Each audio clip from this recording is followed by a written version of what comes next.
In the year 1881, deep within the Appalachian highlands, there stood a modest one-room schoolhouse built of pine and shale, its clapboard walls weathered by wind and rain. The townsfolk called it the hidden schoolhouse, though never with ceremony, merely as a way to mark its tucked-away place at the end of a narrow, rutted trail. No one could have guessed that this unassuming structure, meant to shape young minds, would be remembered only for the 32 children who never returned from it. That spring morning began with the same rhythm that defined life in the holler. The sun rose slow behind the ridgeline, spilling gold across sloping fields where corn struggled against rocky soil.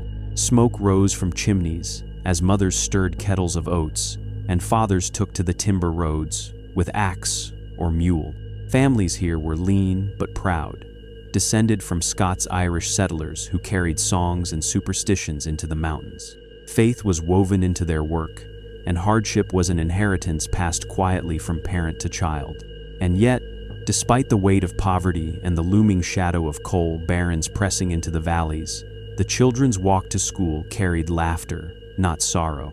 One by one, they gathered along the dirt road, boots scuffing red clay, tin lunch pails swinging from small hands. The air still carried the damp chill of early spring, but the sound of the children's voices rose like birdsong against the hush of the mountains. They were 32 in number, from 32 homes stretched across the valley, bound by kinship and survival. Some wore hand-me-down wool coats, too large at the sleeves. Others clutched slates tucked under arms, chalk wrapped carefully in cloth. To the adults of the town, the sight was a quiet blessing, proof that learning still had a place among pickaxes and prayer. The bell tower was nothing more than a wooden frame, its brass bell imported years earlier by a circuit preacher who declared education the shield of the soul. That morning, it rang clear, each strike rolling down the hollow with the weight of ritual.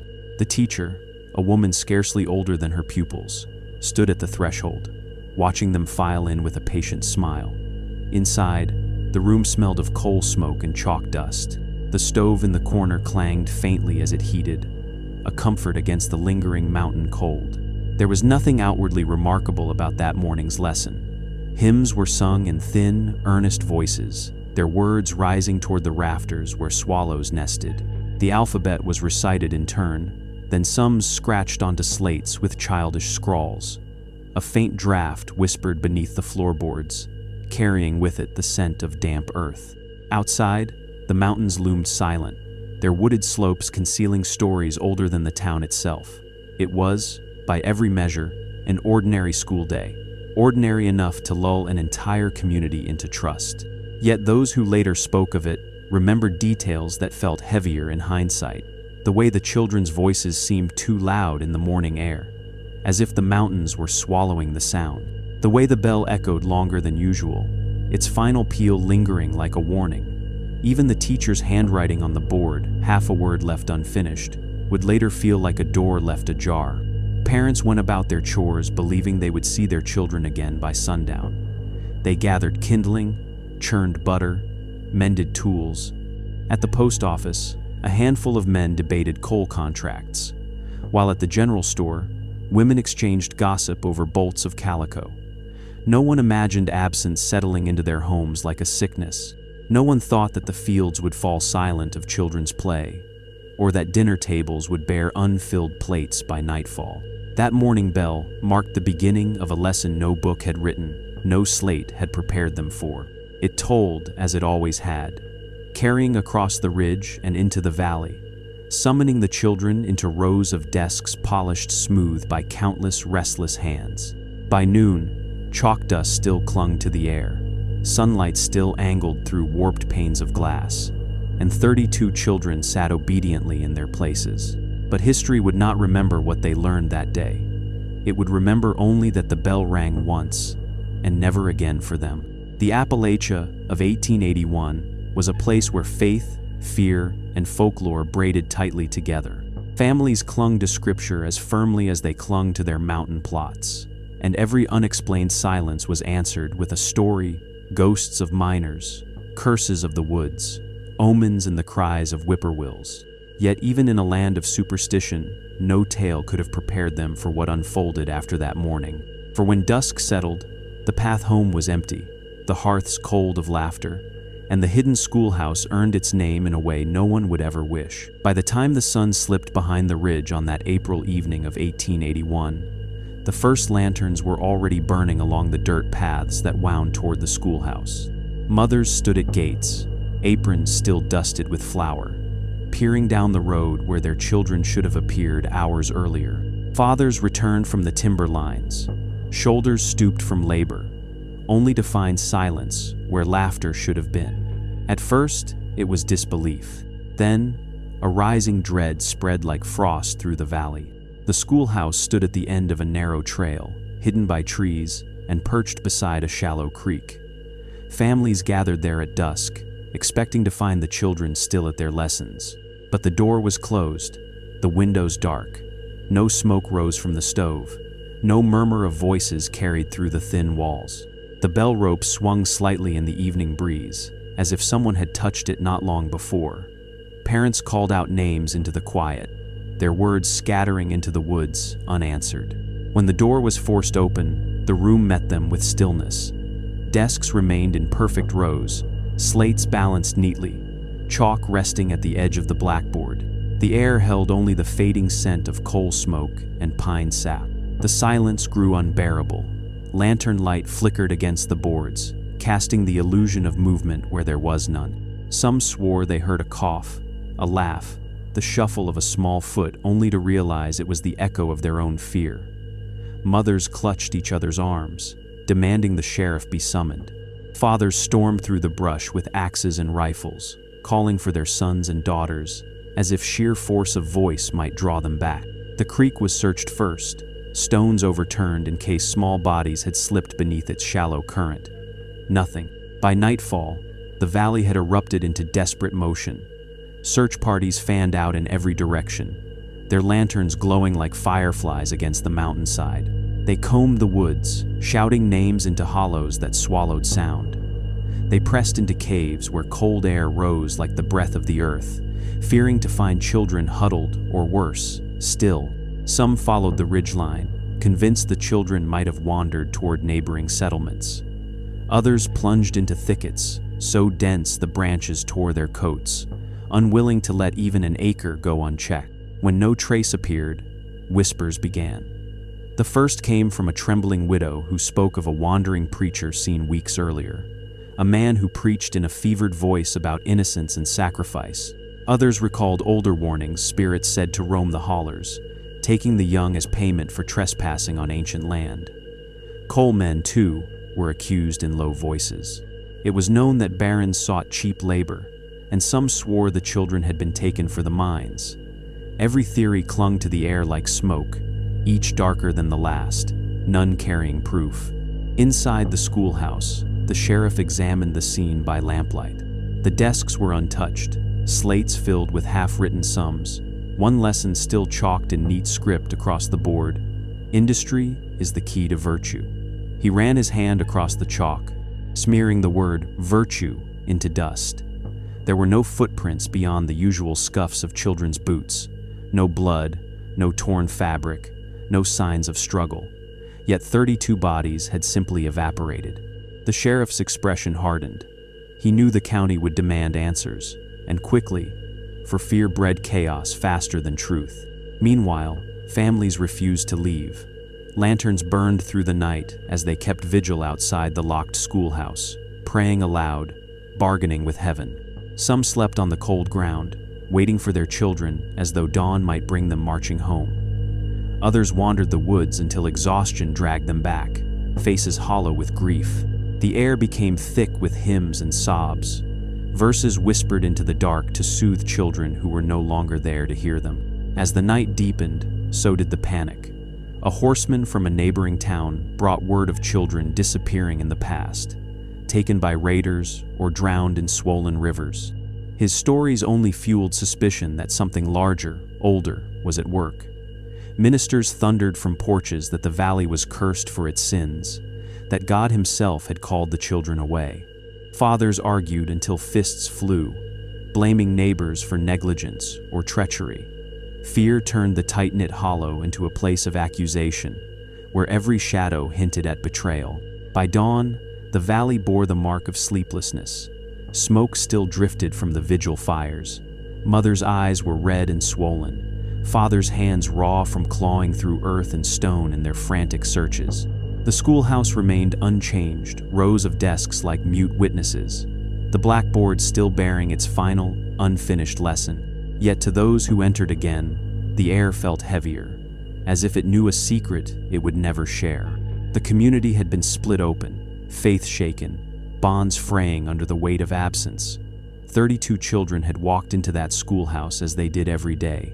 None had walked out, and in their place, the valley was left with silence, suspicion, and a wound that would not close. The panic of that night was only the beginning. The true mystery was yet to unfold.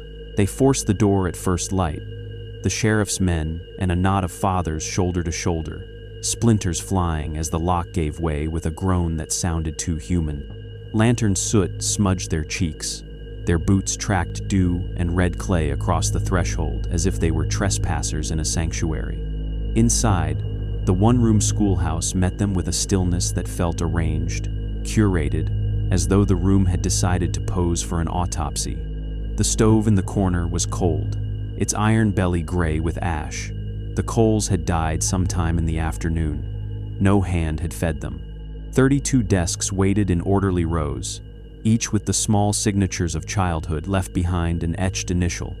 A nick from a restless knife, a ribbon forgotten, a tin pail resting like a reliquary for a simple sandwich.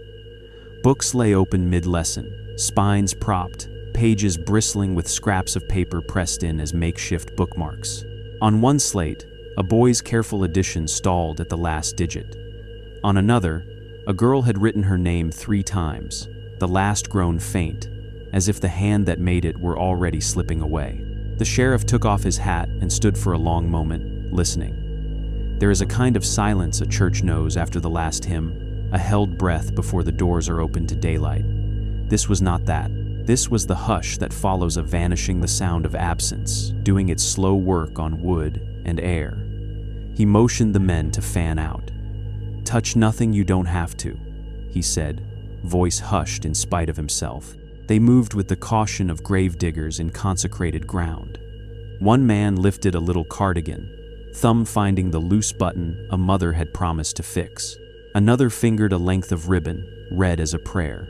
A father knelt at his daughter's desk and pressed his palm to the worn surface as though heat might rise from it and tell him which way the child had gone. "Look here," someone murmured, and all eyes turned to the blackboard. The day's copy lesson remained. Industry is the key too. The chalk stroke ended in a broken grain of white, a pale comet, frozen mid-arc. It seemed to hover, a word unfinished and therefore untrue, threatening to unmake itself. The sheriff stepped closer, his breath fogging against the cold pain of morning. He could see the drag of the chalk's last breath, a powdery tremor. He imagined the teacher's hand stopping, lifted not by choice, but by interruption, and the vision left his throat dry. The windows gave nothing back at first. The wavy glass, bubbled and old, peered onto a yard where yesterday's footprints had been muddled by the night's dew and the trampling of desperate feet. The doorframe showed no pry marks beyond their own, no bench overturned, no scrap of torn cloth snagged on a nail. If a struggle had happened, it took care to leave no bruise on the room that harbored it. "Here," the youngest deputy said. He had found it not by looking ahead but by stepping back, seeing the room like a map instead of a memory. Third window from the front, creekside, the latch rested open, tongue not quite seated. The others were snug, wedged against their swelling frames. This one showed a hairline of daylight, where the meeting of wood and sash made a crooked mouth. They raised the sash, and it coughed up a soft sigh, dust lifted like spirits. Outside, the sill showed the faintest dent of pressure. Not a smear, not the clean cut of a boot heel, but the memory of weight. Beneath the sill, the ground sloped toward the creek. Moss glistened on stones like old coins. A small scuff marked the lip where soil met board, and beyond it, a path of bent grass led to the water and disappeared in the mirror of the surface. "Children wouldn't all fit through," a father muttered. "One by one, maybe.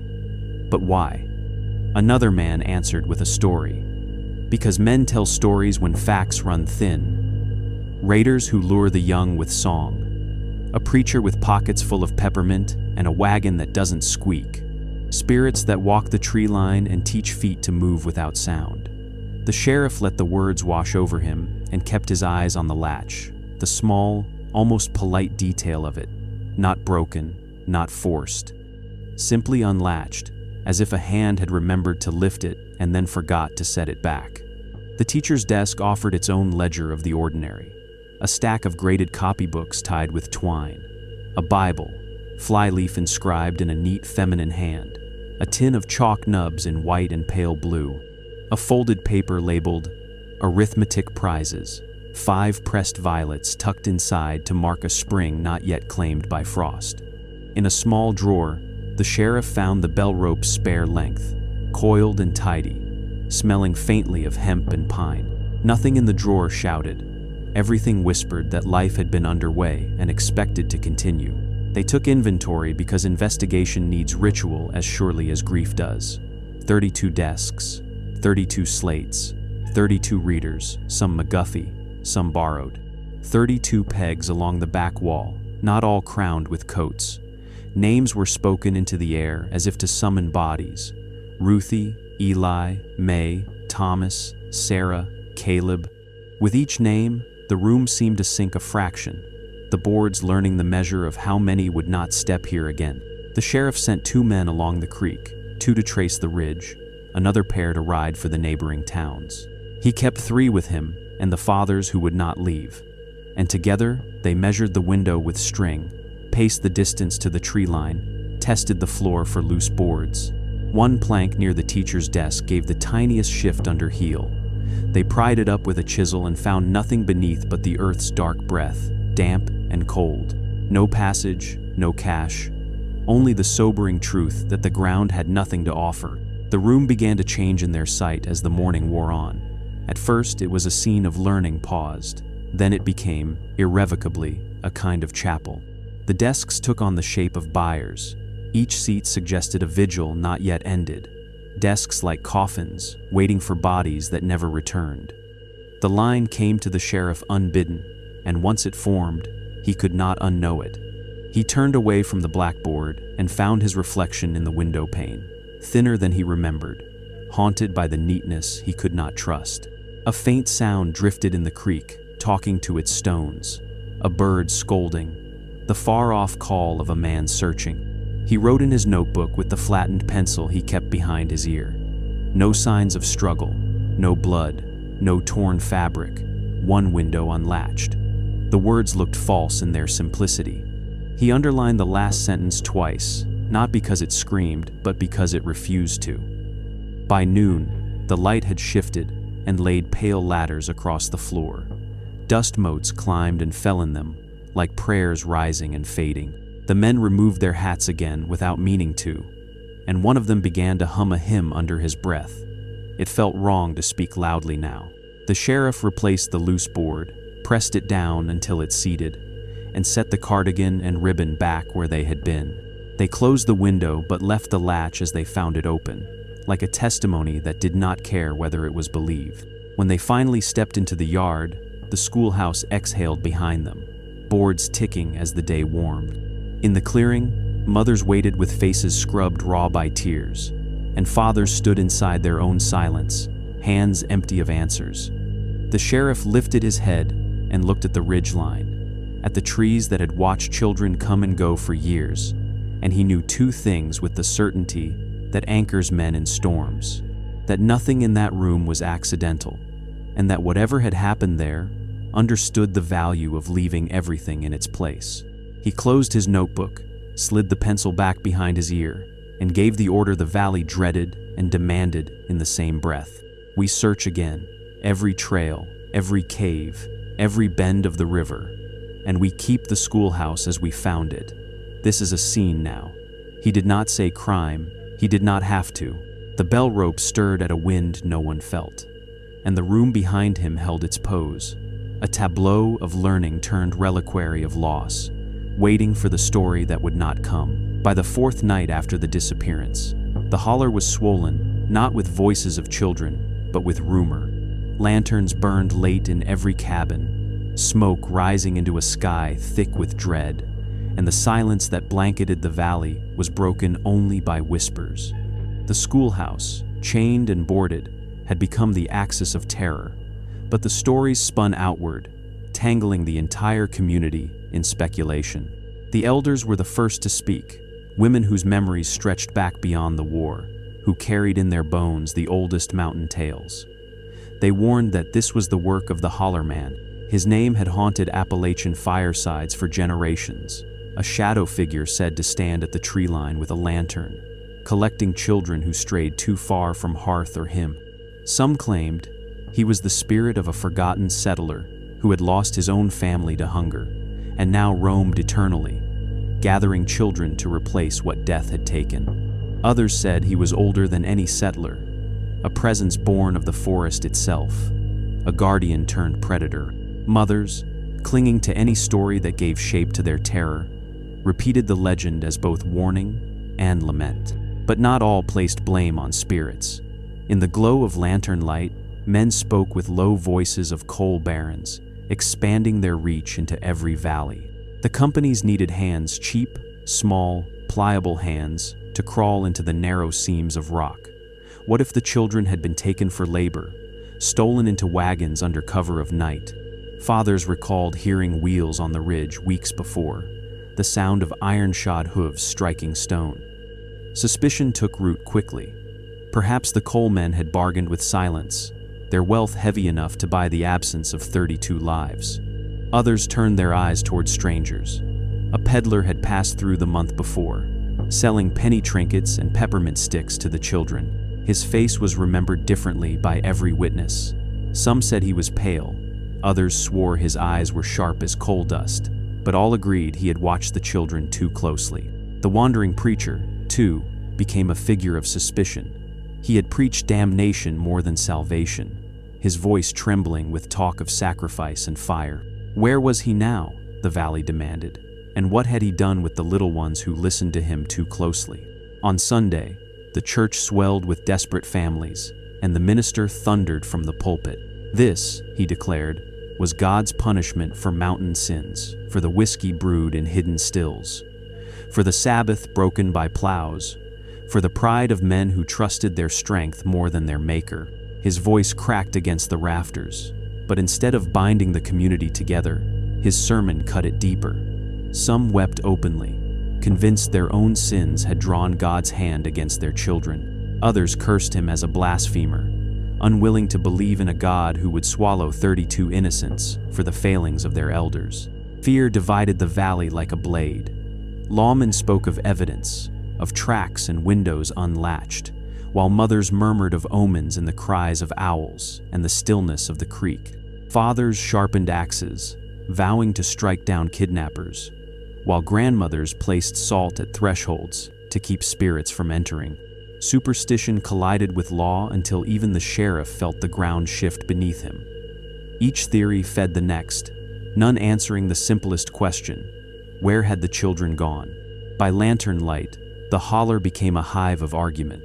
Some insisted the sheriff search every mine shaft, others demanded the church lead an exorcism at the schoolhouse, and still others whispered that the families themselves had done something unspeakable, covering shame with tales of vanishing. Neighbors who once prayed together now glared across fences, trust unraveled. Every shadow was suspect, and in the midst of it all, the schoolhouse loomed. Its boarded windows gave no answers, but its silence seemed to feed the voices around it. Passing it at dusk, some claimed they heard laughter echoing from within, faint and far, as though the children were still reciting their lessons. Others swore they saw a lantern bobbing at the tree line, swaying gently in a rhythm too steady for wind. Whether it was the holler man, coal barons, preachers, or divine judgment, no one could agree, but all agreed on one thing: the valley was no longer whole. The whispers in the holler grew louder than hymns, stronger than law, until fear itself became the ruler of the land. What had begun as a disappearance had become a reckoning, and each man and woman carried its weight differently, some through suspicion, some through prayer, and some through silence. The children were gone, but in their absence, the holler filled with voices, each trying to explain the unexplainable, each adding another layer to the darkness pressing in from the trees. The sheriff set his desk beneath the kerosene lamp, its circle of light small against the pressing dark of the valley. Outside, the holler lay wrapped in silence. But inside the office, the scratch of his pencil was relentless. He had resolved that if the children could not be found, then at the very least they would be named, recorded, preserved against the creeping erasure that already threatened them. 32 names, 32 small lives, each inscribed with as much weight as if he were etching epitaphs on stone. The first entries came easily. Sarah Mayfield, age 12. Thomas and Ruth Carter, brother and sister, ages 10 and 8. Each name copied from frantic parents who hovered at his elbow, voices breaking as they spelled the letters. He noted ages, hair colors, small distinguishing marks when mothers could force the words out. Freckles across her nose like stars, one whispered. A scar from a fall into the creek, another said, staring at the floor as if the memory itself were a betrayal. Every detail became evidence, but every detail was also a prayer, as though writing it might tether the children back to the world. The church soon opened its own ledgers. Baptismal records, ink faded to brown, were laid on the sheriff's desk beside scraps of schoolwork collected from the schoolhouse. Slates still bore equations half-solved. Copybooks contained shaky letters, some adorned with flowers drawn in the margins. Parents brought folded notes found in pockets, messages passed during lessons, childish misspellings made sacred by absence. One mother pressed into his hand a crumpled drawing of a horse, scrawled in blue chalk. "My boy drew this just yesterday," she said, voice catching. "Don't let it be lost." The sheriff wrote until his fingers cramped, until the pencil smeared across his knuckles. Each new page grew heavier than the last. He was not compiling evidence in the way the law demanded. He was building a memorial before its time. As the hours passed, the room changed. The office no longer felt like a place of order, but like a chapel where grief was the only sermon. The act of naming became ritual, each syllable spoken aloud, as if to summon the child it belonged to. When the list was complete, he stood in the churchyard the following evening, lantern light flickering against the stone walls. Families gathered close, their faces carved by sleepless nights. The sheriff unrolled the ledger, its pages thick with graphite and sorrow, and began to read. Each name carried across the hollow like a tolling bell. 32 times the silence was broken. 32 times the air seemed to shudder as if acknowledging the loss. Mothers wept openly. Fathers bowed their heads. Children still too young to understand clutched their mothers' skirts, staring wide-eyed at the ritual that made the missing suddenly real. It was then that the contrast struck him most between the neatness of the ledger and the rawness of the grief before him. On the page, the children were orderly, their names aligned, their ages numbered like figures in a census. But before the church steps, parents shook with sobs, their voices cracked, their arms empty. The sheriff's words were tidy, bureaucratic, but their weight tore through the valley like thunder. It was as though two worlds collided, the cold world of record-keeping and the warm, trembling world of memory. When he closed the book, the silence that followed felt deeper than before, as though the valley itself had paused to absorb the ritual. Some parents pressed forward, begging to see the pages, needing proof that their children's names had not been overlooked. Others turned away, unable to bear the sight of ink where flesh and blood should have been. The minister offered a prayer, but even scripture seemed hollow beside the ledger's roll call of absence. That night, the sheriff locked the book in his desk, but its presence filled the room like a second body.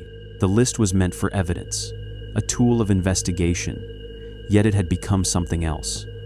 A ledger of ghosts, a record that preserved 32 voices, even as their bodies remained unfound. He could not shake the image of the desks in the schoolhouse rows waiting like coffins, and now he realized he had built a matching graveyard of words.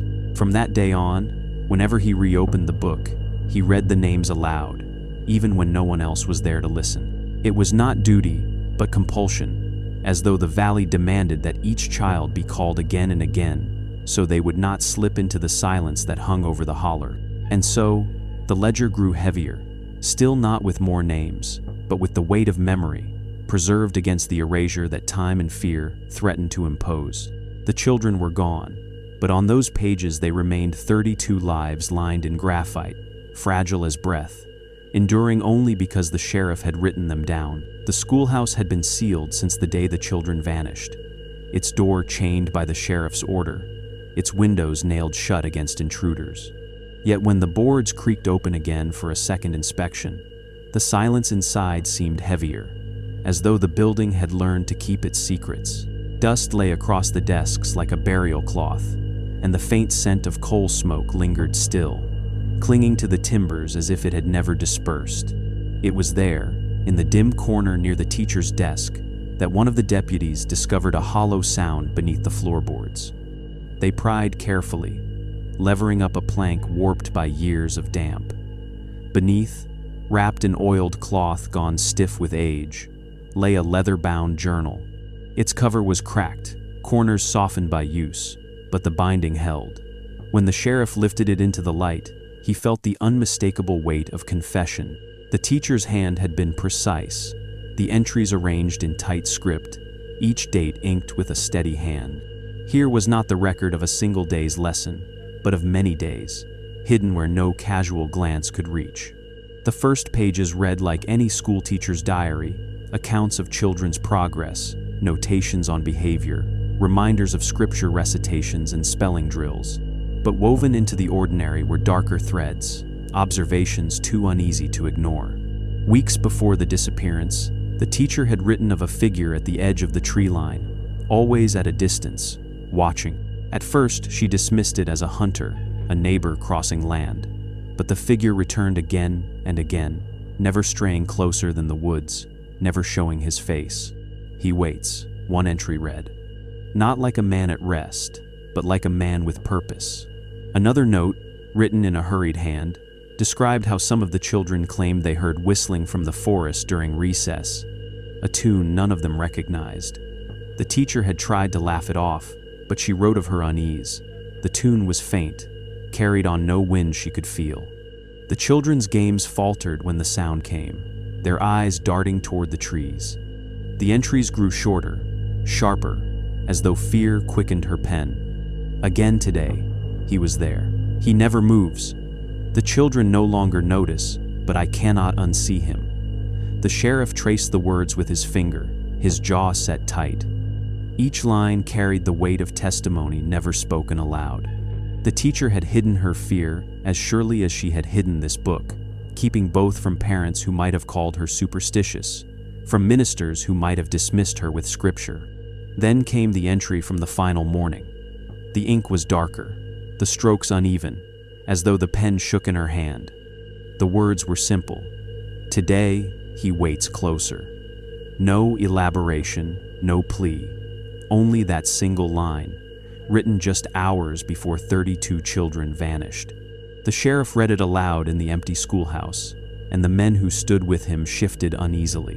In the stillness, it sounded less like a note in a diary than a warning scratched into wood before a storm. But the journal gave no proof, only suggestion. No name, no description, beyond the vague outline of a man at the tree line. The entries stopped on the day of the disappearance. The pages that followed left blank, stark as silence. Some argued it was imagination, a woman burdened by solitude, her fears feeding on shadows. Others saw in it evidence of foreknowledge, a sign she had sensed what the valley refused to name. To some, the teacher became complicit, not guilty, perhaps, but aware, and silent when she should have spoken. The book passed through many hands in the days that followed. Parents clutched it to their chests as though it held their children's voices. Ministers thundered from pulpits that the figure described was the devil's own envoy, proof of judgment upon the valley. The sheriff kept his doubts, recording the journal as evidence, but refusing to let it stand alone as explanation. Still, he too felt the pull of those last words, stark against the page.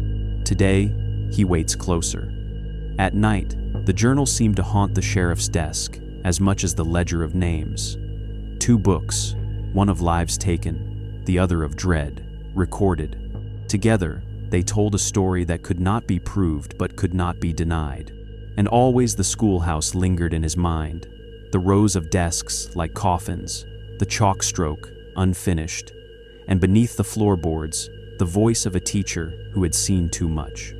The discovery did not bring the children back. It did not soothe the grief or silence the whispers of the holler, but it gave the valley a symbol, a relic of unease, and in its pages the community read both their worst fears and their own complicity.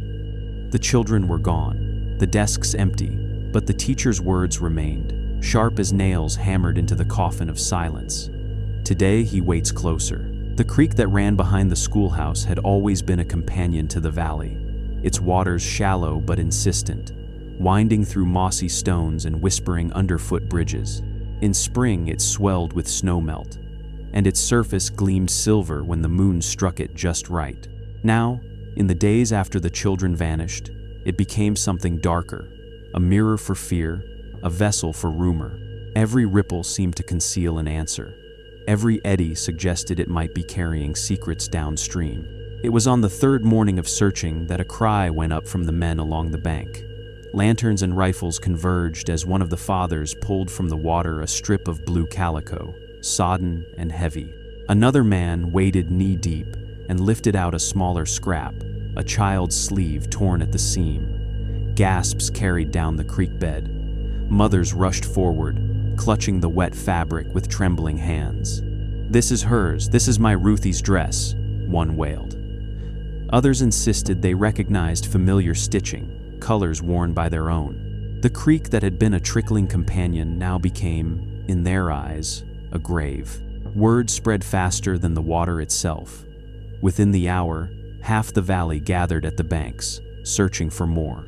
Rocks were overturned, pools stirred with branches, hands plunged into cold water, seeking the proof no one truly wanted to find. And they did find more.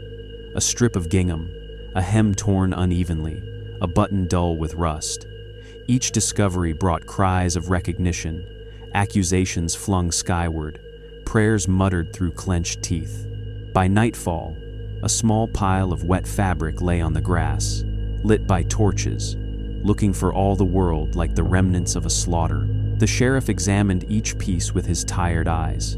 He listened to mothers insist, listened to fathers curse, but something in him resisted their certainty. The cloth bore no blood, no tearing beyond what current and stone might inflict. The buttons, though worn, seemed too ordinary, the stitches too uniform. He gathered the scraps into a sack and carried them to the churchyard, where lamplight revealed what grief had clouded. The fabric smelled not of earth or creek water alone, but of lye soap. The seams bore the marks of deliberate cutting, not ripping. It was not children's clothing stripped by force, but laundry discarded remnants cast off as rags upriver. When he spoke this truth aloud the next morning, it was not received as relief but as insult. Mothers accused him of blindness, of cowardice in the face of evidence. Fathers growled that the law was protecting someone, coalmen, drifters, some unnamed villain. The discovery that was meant to close a door instead opened new ones, each leading into darker suspicion. If the scraps were not the children's, then perhaps they had been planted. If planted, then by whom? Outsiders became easy targets. A traveling peddler who had passed through weeks earlier was named and cursed, though none could say where he had gone. A family newly arrived from another county found their cabin surrounded by men demanding answers. Even the preacher who had wandered the valley with his sermons came under renewed suspicion. The creek became a stage for this paranoia. Each dawn, new men searched its banks as though truth itself might be dredged from the water. Every ripple was studied, every snag of cloth or twig examined with feverish attention. When nothing more appeared, the silence of the stream seemed mocking, as though the water had swallowed the children whole and now withheld them out of spite. The Gothic heart of the valley throbbed in those waters, an ordinary creek now turned oracle of dread, offering signs that deceived more than they revealed. Mobs began to form under the weight of frustration. Torches lit paths through the night as groups of men stormed into the woods, certain they would flush out the guilty. They dragged strangers before the sheriff, shouting accusations without proof, demanding justice for crimes unproved and perhaps unreal. The sheriff turned them away when he could, but fear made men deaf to law.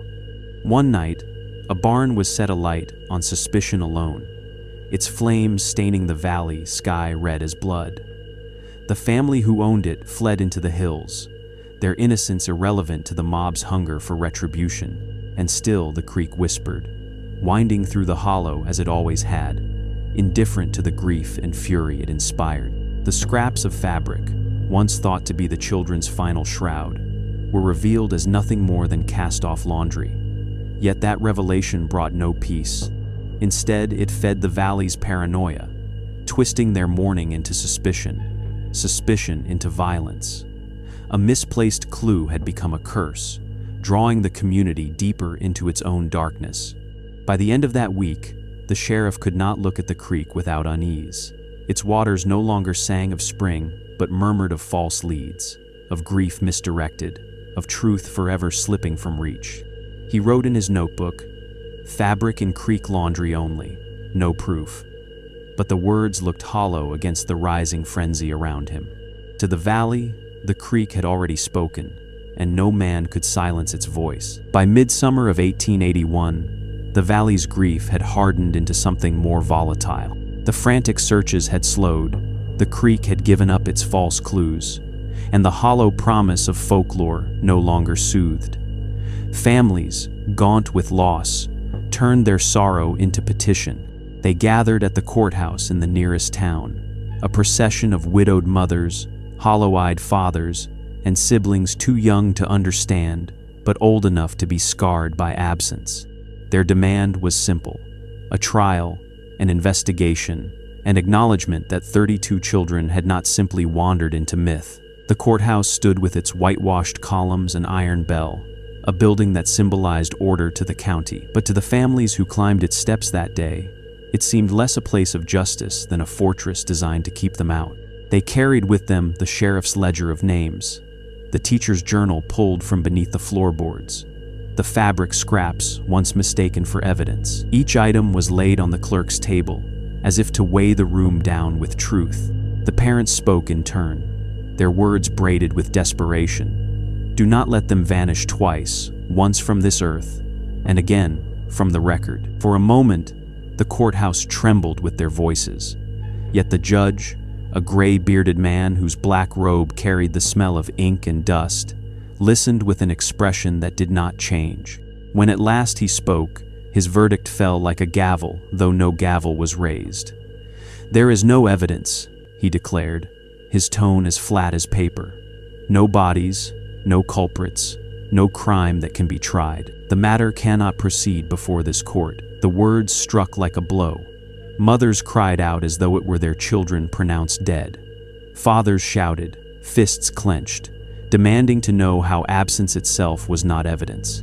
The sheriff, who had expected at least the promise of inquiry, lowered his eyes in shame. But the judge was unmoved.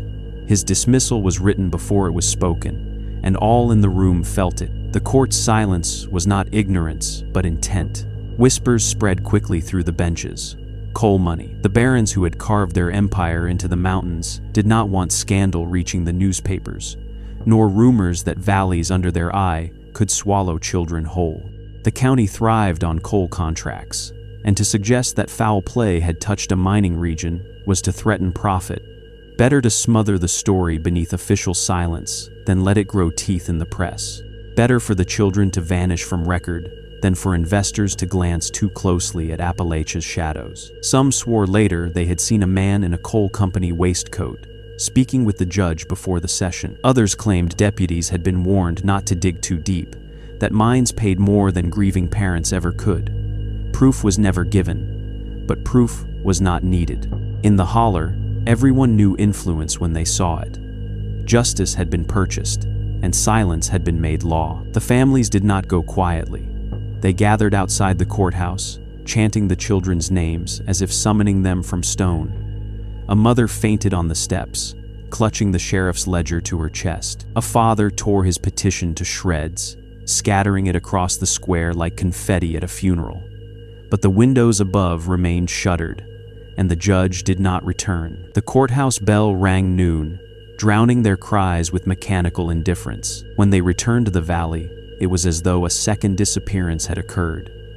Not only were the children gone, but now the hope of redress had been erased. No trial would be held. No jury would weigh the evidence. No verdict would mark the crime. The silence had been institutionalized, carried in ink and decree, given the force of law. What had begun as mystery had now been buried as bureaucracy. The schoolhouse remained shuttered, its bell frozen in the tower, but the courthouse had become its twin, a building where silence echoed louder than truth. Families passed both with the same unease, as though each structure harbored its own kind of ghost. At church, ministers spoke of submission to God's will, but their sermons sounded more like surrender than solace. Even the sheriff, who still read the children's names from his ledger, knew the words carried no authority beyond his own hand. In the years that followed, the trial that never was became its own kind of legend. Children who grew up in the valley whispered that justice itself had been bought and sold, that the court had chosen coal over blood. Elders shook their heads and warned against expecting salvation from institutions built on profit. The missing 32 became not only a wound, but a lesson. That silence could be commanded from above just as easily as fear rose from below. And so the valley entered a new stage of mourning, not frantic searching, not desperate prayer, but the heavy resignation of a people who knew their loss would never be written into law. The trial that never was became the final verdict, not of guilt or innocence, but of erasure. In the end, the children had been taken twice, once by whatever shadow claimed them, and once by the very hands that should have preserved their names. After the courthouse's dismissal, the sheriff's ledger closed like a coffin lid. The schoolhouse itself became the grave. It was boarded up by order of the county, its bells silenced, its doors chained. The windows, once warped glass that spilled sunlight over children's desks, were nailed with planks until no crack of daylight could find its way inside. From the road, the building looked less like a place of learning and more like a mausoleum, timbers weathering to gray, weeds curling at the foundation, the forest pressing closer with each passing season. For a time, families lingered near it, laying flowers against the walls or whispering the children's names by the threshold. But grief is a weary companion, and soon even the parents found they could not bear the sight. By the second year, no mother could bring herself to look upon the nailed windows, and no father wished to walk the path that had once been alive with laughter. The schoolhouse became something to pass quickly, heads turned away, breath held until the road curved and the building slipped out of sight. Children of the next generation were warned sternly not to play near it. The boards were nailed for a reason, their elders said. Nothing good waits inside. But warnings have a way of feeding curiosity, and soon the schoolhouse was ringed in stories. Some swore you could hear the bell toll at dusk, though the rope had been cut and the clapper stilled. Others claimed that if you pressed your ear to the boards, you would hear voices reciting lessons. 32 small voices chanting the alphabet or repeating hymns that had not been sung for decades.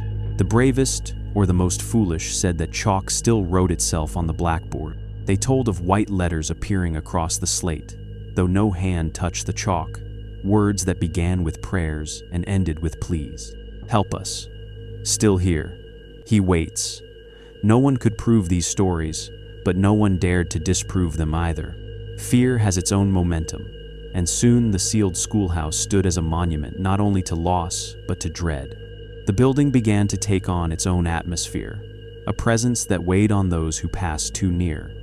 The wind seemed to change as it moved through its eaves, carrying a low moan instead of a whistle. Desks within were said to scrape across the floorboards at night, as if unseen hands were shoving them into new shapes, arranging them into patterns only the dead might read. More than one hunter swore he had seen lamplight through the cracks, a pale glow moving from desk to desk like a teacher taking attendance. Yet when he returned with others, no light was found, only the nailed boards and silence. The schoolhouse became part of the valley's folklore, an anchor for every superstition the mountains had ever birthed. Lovers dared each other to touch its chained door. Children whispered that if you placed your hand on the wood too long, a smaller hand would press back from inside. Ministers thundered that the building was cursed, while wanderers spoke of it as a thin place, where the line between the living and the lost grew porous. Each tale added another layer to the building's silence, until it seemed less like abandonment and more like imprisonment. Years turned to decades. Grass overtook the yard, vines clawed up the boards, and storms stripped paint from the walls until the wood beneath looked scorched. The path to its steps all but disappeared, reclaimed by moss and stone. Yet even as the forest tried to swallow it, the schoolhouse endured. Its timbers sagged, its roof leaned, but it never collapsed. It stood, stubborn against time, as though the memory of 32 children held it upright, their absence heavier than any snow load or summer storm. By the turn of the new century, few in the valley even remembered the names of the missing, but they all knew the building. It was pointed out in whispers to visitors. That's where they went in and never came out. The sheriff's ledger had yellowed. The petitions had been forgotten, but the schoolhouse itself remained an artifact not of learning, but of silence. And so it stayed for nearly 100 years, a boarded relic alive with stories no one could prove but no one dared to dismiss. The desks inside sat like coffins. The chalk waited in its tray like bone, and the boarded windows stared out like blind eyes. The children were gone, but the schoolhouse endured, carrying their absence not as a void, but as a presence palpable, enduring, and heavy as stone. To this day, old-timers say the holler itself changes near it, the air cooling even in summer, the birds falling silent until the building is past. Whether haunted by spirits or memory, the truth is the same. The schoolhouse lived on as if it were one of the children itself, sealed, silenced, but never entirely gone. It was in the decade of polyester suits and television static, nearly a century after the schoolhouse door was chained, that the case returned to life. In the 1970s, a group of county archivists combed through the courthouse basement, cataloging dust-choked ledgers and boxes, stamped with seals so brittle they crumbled at a touch. Their work was routine, the kind of bureaucratic archaeology few noticed, until one of them slid a crate from beneath a broken shelf and found, stenciled in faded ink, Schoolhouse Inquiry, 1881. Inside lay silence preserved in paper, the sheriff's ledger, still bearing 32 names written in pencil gone faint but legible, maps drawn in heavy strokes, marking the creek, the ridge, the narrow road that once led to the one-room school.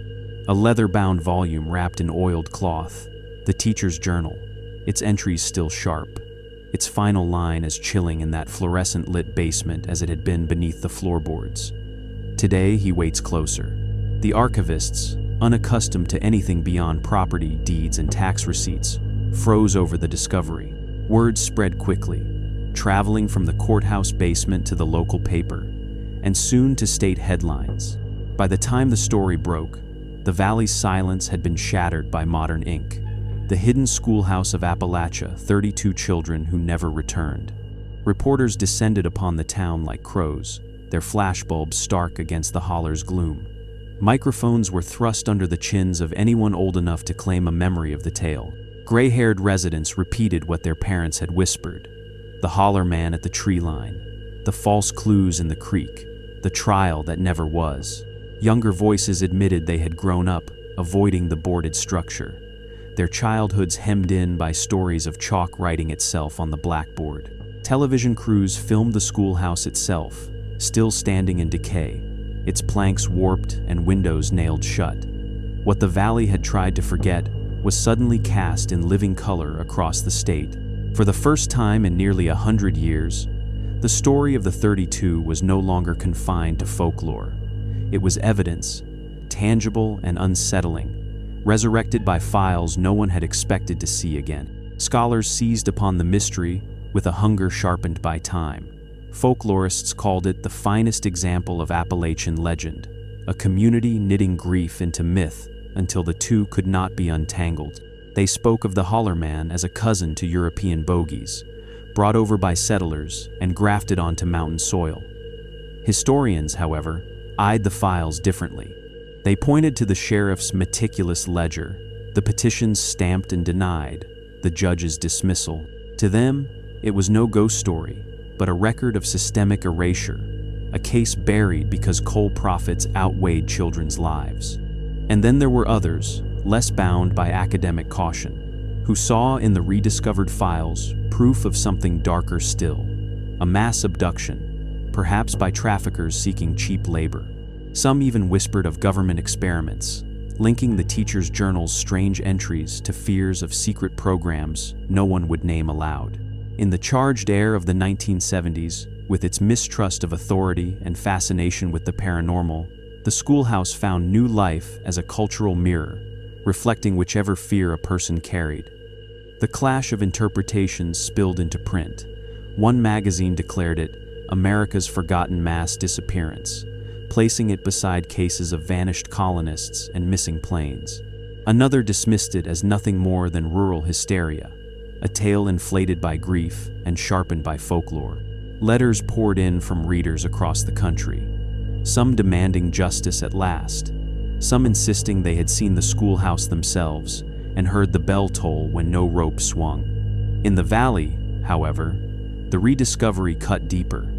Descendants of the missing gathered in the churchyard, where their names had once been read, demanding the case be reopened. They held copies of the files aloft, like relics, insisting that history owed them more than silence. Yet others, wary of the sudden spotlight, muttered that digging up old wounds would only invite ridicule. To them, the century of silence had been its own kind of peace, fragile but endurable, now threatened by cameras and scholars. Through it all, the schoolhouse stood unchanged, its boards weathered, its bell silent. Reporters circled it, snapping photographs, daring each other to step inside. None succeeded, for the chains still bound the doors and the boards still held. But the building's very presence on film seemed to confirm the Gothic heart of the tale, that a place could hold memory even when people had tried to bury it. The rediscovered files did not solve the case. They only fractured it further between those who saw crime, those who saw folklore, and those who believed in something stranger still. But they accomplished one undeniable thing. They returned the 32 children to history, not as whispers in a holler, but as names inked across headlines, debated in classrooms, studied by strangers. After nearly a century of silence, their story had been pried open, and whether treated as fact or fable, it could no longer be ignored. The hidden schoolhouse of Appalachia had been resurrected, not by discovery in the earth, but by paper in a box ink that refused to fade, words that refused to stay buried. And once opened, the silence could never again be nailed shut. A century may have passed since the morning bell tolled, but time never softened the holler's wound. Families that once filled the valley with children's laughter grew quiet, their lines thinning, some extinguished altogether. 32 gone meant 32 futures stolen, and with them, the generations they would have raised. The valley's genealogies bore gaps like missing teeth, entire branches pruned before they could flower, weddings that never happened, farms that passed to strangers, songs that went unsung, each absence multiplied until the community's memory itself carried the weight of a grave. People spoke of it in a single phrase, whispered with both reverence and dread. Appalachia carries graves with no bodies, only names. The sheriff's ledger preserved those names, but parchment could not replace the flesh that was lost. Each child had once filled a desk, scrawled sums, sung hymns, left chalk smudges on sleeves. Those desks, now rotting in a boarded room, stood like coffins that had never received their occupants. Empty wood held the place where lives should have continued, a grim symmetry between what was lost and what refused to be forgotten. The silence surrounding the case had not been passive. It had been cultivated, chosen, enforced from the bench of the county courthouse. When the judge dismissed the families for lack of evidence, he planted a seed of erasure that grew into civic disease. Silence spread like ivy, wrapping the courthouse, choking the schoolhouse, curling through the holler until it became part of the air the people breathed. Children learned not to ask, parents learned not to answer, officials learned to look away. Forgetting became policy, and policy became survival. Yet silence is never empty. It mutters in the cracks of old timbers, in the whistle of wind through nailed boards, in the stories passed from mouth to mouth even as voices lowered with shame. In the holler, silence itself became a haunting, a constant reminder that truth had been smothered not by lack of evidence, but by the willful decision to turn away from it. To live in such a place was to walk daily among ghosts, not seen but felt, not acknowledged but always present. Those who left the valley carried the memory like contraband, speaking of it in distant towns, telling wide-eyed listeners of the schoolhouse, where children entered and never returned. Some embellished, painting it as curse or legend, but at its core, the story remained the same. Absence with no resolution. For those who stayed, the schoolhouse remained a physical scar, looming at the edge of memory like an open wound. Its boarded windows stared blankly across the hollow, daring anyone to deny what had been sealed inside. Scholars who revisited the files in the 1970s framed the case as folklore, or as a suppressed crime, or as mass hysteria. Each theory carried weight. Each was defended in print and lecture halls. But to the families, all such arguments rang hollow. What mattered was not whether the disappearance could be explained by folklore, crime, or something stranger. What mattered was that their children had been erased, not only from their homes but from the justice that should have named their loss. To them, every chalk stroke left unfinished, every hymn that ended without voices, every ledger page bearing a child's name was more proof than any scholar required. The schoolhouse became both monument and tomb. Its timbers sagged but refused to fall, as though the weight of memory itself kept the structure upright. In the valley's imagination, the building was alive, breathing silence, shifting desks, letting chalk write itself when no hand was present. To look upon it was to look into a mirror of what the community had become, still standing, yet hollow, sustained not by life, but by the echo of what had once been. In the end, the true grave was not in the earth, but in memory. The families bore that grave within them, passing it down like inheritance. Children grew up with the story of the 32 etched into them, learning that sometimes justice chooses forgetting, and that forgetting wounds deeper than loss itself. The valley carried on, but always with that shadow at its shoulder. No hymn sung in church, no laughter at a harvest, no cry of a newborn could escape the knowledge that 32 voices had been silenced and left to linger as names only. Memory became the coffin, silence the soil. Appalachia itself became a graveyard, not of stone and bone, but of story, ledger, and fear. And as the decades stretched into centuries, one truth remained inescapable. A community that buries its truth, buries its future with it. In the holler, the children never returned, but their absence never left. The schoolhouse stands still, its boards weathered gray, its windows blind with nailed planks, its bell tower tilting like an old sentinel. Yet as dusk settles over the valley, locals insist the bell still tolls. No hand touches the rope, no clapper swings, yet the sound travels across the hollow, a low, mournful peal that rises once, sometimes twice, sometimes 32 times if the listener is brave enough to count. Families pause on porches when it comes, lantern flames quivering as though stirred by unseen breath. Dogs lift their heads, whining, as though they too hear a summons beyond human ears. Travelers who know nothing of the story claim the same. They describe walking the old trail at twilight and hearing voices in the wind thin, high voices reciting lessons. The alphabet, halting sums, fragments of hymnals. Some insist they heard desks scrape against the floor, as though restless children shifted in their seats.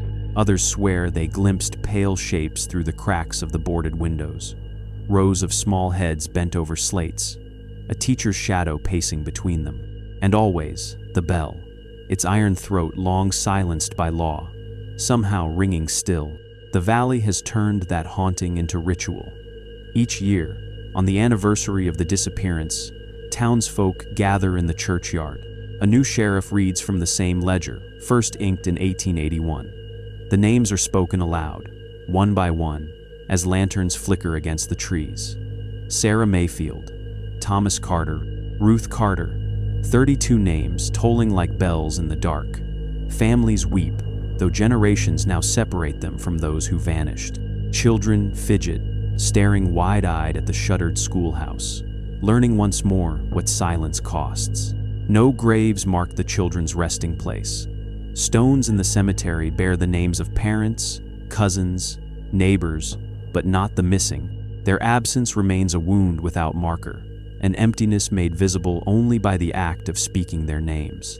Some families placed wooden crosses near the schoolhouse in years past, but storms rotted them, and no one dared replace them. It seemed wrong to mark what the earth had never received. The graves remained empty, as though the land itself refused to close over the mystery. Folklore continues to swirl, each tale darker than the last. Some say the holler man still walks the tree line, lantern in hand, searching for more children to lead away. Others whisper that coal barons buried the truth as surely as they buried men in the mines, their silence louder than any bell. Still others believe the schoolhouse itself keeps the children within. Time stopped at the moment of their vanishing, the desks now coffins holding echoes rather than bodies. Each story feeds the same conclusion, that the building is not empty, only unseen. Visitors who come seeking thrill or proof often leave shaken. A journalist in the 1970s reported hearing his own name whispered in the dark when he stepped too close to the chained door. College students who dared to pry up a board claimed their lantern went out the instant they crossed the threshold, leaving them blinded by a silence so thick it seemed alive. They fled, but one later confessed he could still hear the bell ringing in his sleep, a sound that followed him long after he left the hollow. The valley itself has resigned to the haunting. No one lives too near the schoolhouse, and few travel its road by night. But the memorials continue, stubborn as the mountains. Each year, 32 names are read, voices breaking, candles flickering. The schoolhouse looms in the distance, its chained door a reminder that the past is never fully shut. And when the bell is heard again, whether by wind, by memory, or by something older, heads bow, and silence falls heavy. In the end, the truth was never found. The files rediscovered, the ledger preserved, the teacher's journal unearthed. Each was a shard of evidence, but none could assemble the whole. What remains instead is memory, stretched across generations, spoken in whispers and prayers. The schoolhouse is no ruin, but a reliquary, holding not bodies, but absence itself. And so the story closes where it began, with a bell, a sound without a clapper, a voice without a body, echoing across the valley. A reminder to those who live there still, that forgetting is never complete, that silence never holds forever. For in Appalachia, the land remembers what men choose to forget.